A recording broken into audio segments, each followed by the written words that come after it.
250 Rand electricity gone in 3 days. So many of you have been messaging me, asking me what's up. You've been sending me your slips, and I bought electricity the other day and I was shocked. Now, I'm going to explain what is happening and what we can do about it. If you like my content, give me a like and a follow. Now, South Africa is a developing country, and among developing countries, our electricity is one of the most expensive. We pay on average around 2 Rand to 7 Rand per a unit, and a unit is classified as a kilowatt hour.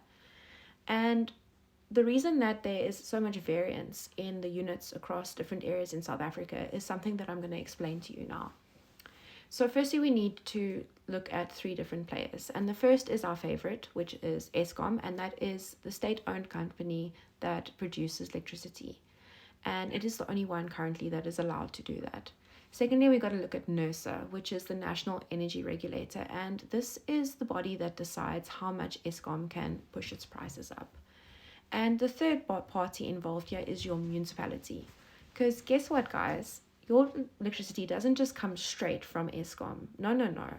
Eskom sells electricity to a municipality, and your municipality will then sell electricity to you. And they don't do this for free. They put a markup on it.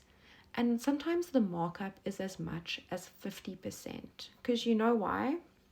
Because as of 2024, municipalities owe Eskom around 70 million Rand in debt. And they are using our money, our taxpayer money, to pay off their debt. Now, how did we get here? Well, firstly, it's the obvious, it's aging infrastructure. There's always articles in the news about pylons falling over, about substations exploding. And this is basically because the infrastructure has not been maintained. And this is mostly due to state capture. Look at Medupi, which was millions and millions of rands over budget and all the delays. And another thing is illegal connections. And that's basically stealing of electricity. And that is a huge problem in this country. A third reason is that to prevent a blackout, because Eskom doesn't burn enough coal to sustain the country, they run generators, especially when it gets cold and people use more electricity. And generators need oil to function, diesel. And guess where we get our diesel from? Well, if you've been following the news, when the US bombed Iran, well, guess what? The price of oil went up by 13%, and that is also a factor. And this is also the reason for the jump in the petrol price.